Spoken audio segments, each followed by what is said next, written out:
Hi, Gordon Anderson again, gordontheguru.co.uk. I often talk in these videos about health, wellness and well-being. So in this one I want to talk a bit more about the distinction between wellness and well-being. In my view, wellness is physical wellness, like Olympic athlete type wellness. You're really physically fit, healthy, pain-free, fully functionally fit. That's my definition of wellness. Well-being for me is more our emotional health, our psychological health. So to make the distinction, if I was an Olympic athlete and I'm in the twilight of my career, let's say, and I'm wondering, what will I be doing 4 years from now? Will I make the next Olympics, or am I in the twilight of my career? And I start to wonder and think negatively about my future, then some worries could maybe creep in, possibly some anxiety, depression. Well, that's not well-being. So I could be really physically well but not have optimum well-being. Conversely, I could be in the twilight of my life, and so could you. Know that my days are numbered. Maybe I'm in my 7th or 8th or 9th decade, and I know that I don't have long. So I don't have that physical wellness, but I can still produce well-being in my mind. I can create joy and gratitude and happiness and pleasant feelings, even although I know I'm close to the end. So what I promote and I encourage at any age, at any fitness level, whatever your nationality or gender is, strive for both wellness and well-being. So I'm very big on gratitude. Gratitude is one of these states that has us feel really good. And along with love and gratitude or appreciation, have ourselves vibrate at ease and with wellness and well-being. So we want to promote these feelings. So you know what it feels like when you're in love, or you feel that someone loves you, or you feel really grateful for something. It just feels really good. So other emotions that don't feel so good are anger, worry, anxiety, shame, grief, loss, those types of emotions. And of course life's just, it's up and down, and we always get to experience both. We don't get to take this journey down the golden road and not experience any hurts and heartache and pain. So strive for well-being. So one of the things I learned years ago, just in closing, is the power of gratitude. In fact, got a little stone in my hand here, and in some of my classes I used to hand around a little dish and have people choose a stone from the texture or the colour, and just choose one and invite them to keep it in their pocket or their purse or wherever, on their desk at work, and as a reminder to be grateful.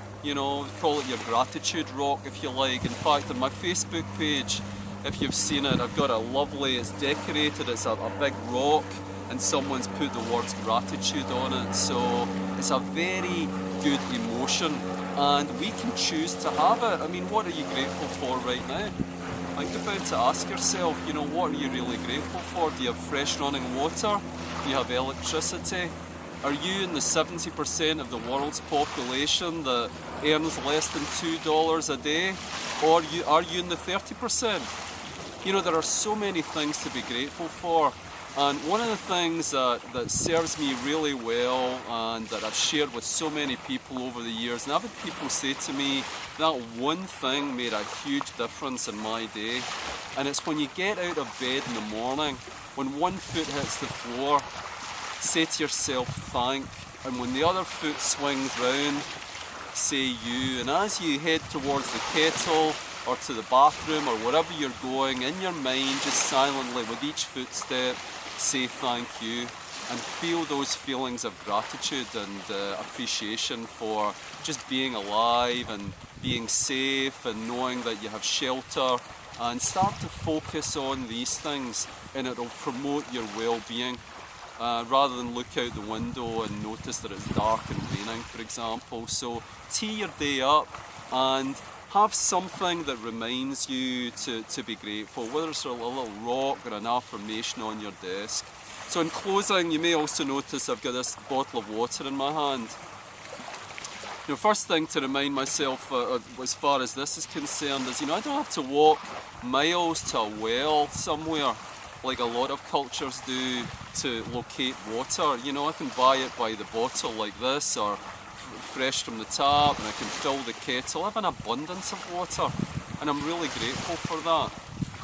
This reminds me of, and you'll know this, the half empty, half full, where you can, it's perception, how we look at things. Well, this bottle happens to be half empty or half full, depending on how you look at it. And it's just a metaphor, if you like. If I was to take the top off this bottle and pour water in the top and kept pouring and pouring and pouring, what would happen? Well, the answer is it would overflow. And let's call that the abundance of life, if you like. So, am I limited to this bottle? What if I make it a bucket or a swimming pool? Or let me take the modern word is parameter. Let's change the parameters or the paradigm and take it away completely.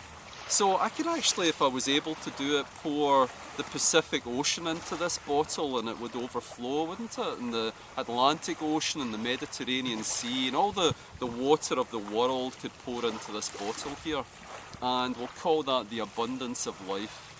And that's what we can, consider as we walk through life, that there's an abundance of all sorts of things, the sunshine and the nature and beauty and fresh running water, and wherever you are in the world watching this, there will be maybe you don't have fresh running water, maybe you don't have electricity, but find something to be grateful for. Start your day off with gratitude. Ask yourself, what can I be grateful for right now? And just know that you'll promote well-being. Your cells will respond to those thoughts and that focus. So I just thought I'd share that with you. Be grateful. I know that I certainly am. And until we speak again, in the meantime, live well and be well. Bye for now.